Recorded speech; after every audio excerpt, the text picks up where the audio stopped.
ऐसा माना जाता है कि ताजमहल का निर्माण साल 1931 में शुरू हुआ था और साल 1653 में ये बनकर तैयार हो गया था और आज भी इसे एक विशाल कुशलता का एक नमूना कहा जाता है। इसको लेकर शोधकर्ताओं ने इस पर कई शोध भी किए हैं। उनका मानना है कि ताजमहल के नीचे 1000 से भी ज्यादा कमरे हैं और उनका मानना है कि ताजमहल जितना ऊंचा है उतना ही धरती के अंदर गहराई में बनाया गया है।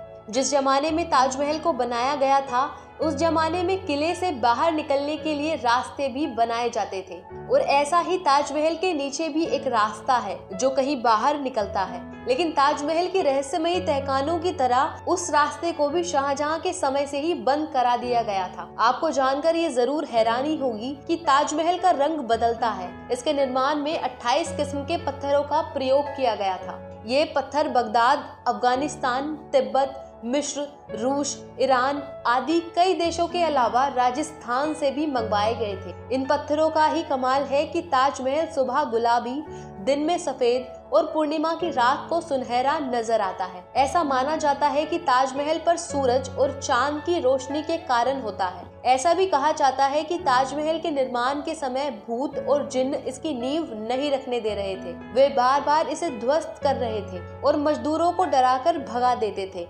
ऐसे में शाहजहां ने भूत और जिन्न को भगाने के लिए हुमायूं की राय ली। हुमायूं ने शाहजहां को अरब में बुखारा सर के पीर हजरत अहमद बुखारी को बुलाने का सुझाव दिया।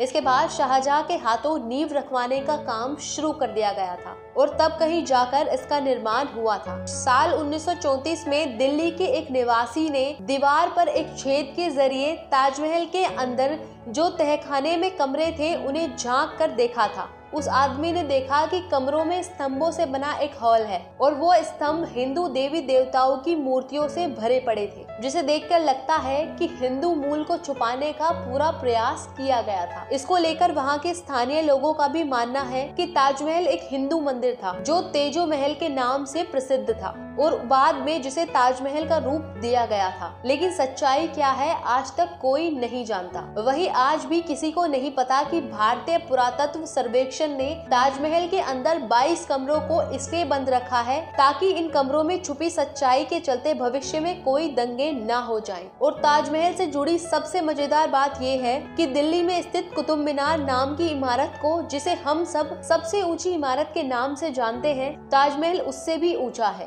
कुतुब मीनार को देश की सबसे ऊंची इमारत कहा जाता है, लेकिन इसकी ऊंचाई ताजमहल के सामने छोटी पड़ जाती है। ताजमहल को देखने के लिए एक दिन में सबसे ज्यादा भीड़ इकट्ठी होती है। ताजमहल को देखने के लिए पूरी दुनिया में 12,000 सैलानी हर रोज यहाँ आते हैं। शाहजहां चाहते थे कि मुमताज के लिए बने सफेद ताजमहल के बाद अपने लिए एक काला ताजमहल बनवाएं, लेकिन जब उन्हें उनके बेटे ने कैद कर लिया तो उनके लिए ये सपना सपना ही रह गया। यदि ताजमहल की मीनारों पर गौर किया जाए तो आप देखेंगे कि चारों मीनारें सीधी खड़ी ना होकर एक दूसरे की ओर झुकी हुई हैं। बताया जाता है कि इमारतों का झुका हुआ होना बिजली और भूकंप के दौरान मुख्य गुंबद के ऊपर ना गिरने के लिए किया था। बताया जाता है कि जिन मजदूरों ने ताजमहल को बनाया था शाहजहां ने उनके हाथ कटवा दिए थे। लेकिन अगर इतिहास की बात करें तो ताजमहल बनाने के बाद भी इन मजदूरों ने कई और इमारतों को बनाने में अपना योगदान दिया था। उस्ताद अहमद लाहौरी उस पल के हिस्सा थे जिन्होंने ताजमहल जैसी भव्य इमारत का निर्माण किया था। बताया जाता है कि जिस जगह आज हम सब ताजमहल को देखते हैं उस जगह पहले शिव मंदिर था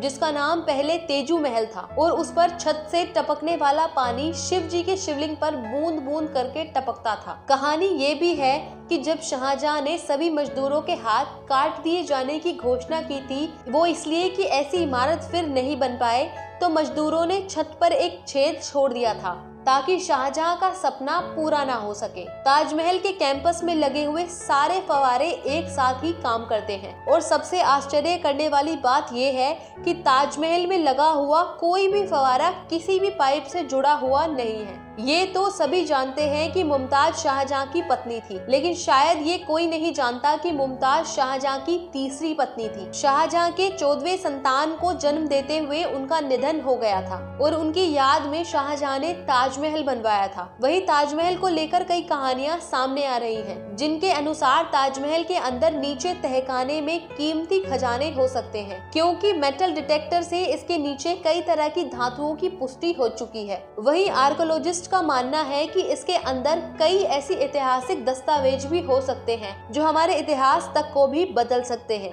इन तहखाने की खोज और खबर तो काफी आई, लेकिन इन्हें कभी खोला नहीं जा सका। खबरों में बने रहने के लिए चैनल को सब्सक्राइब करें और ये बेल आइकन जरूर दबाएं।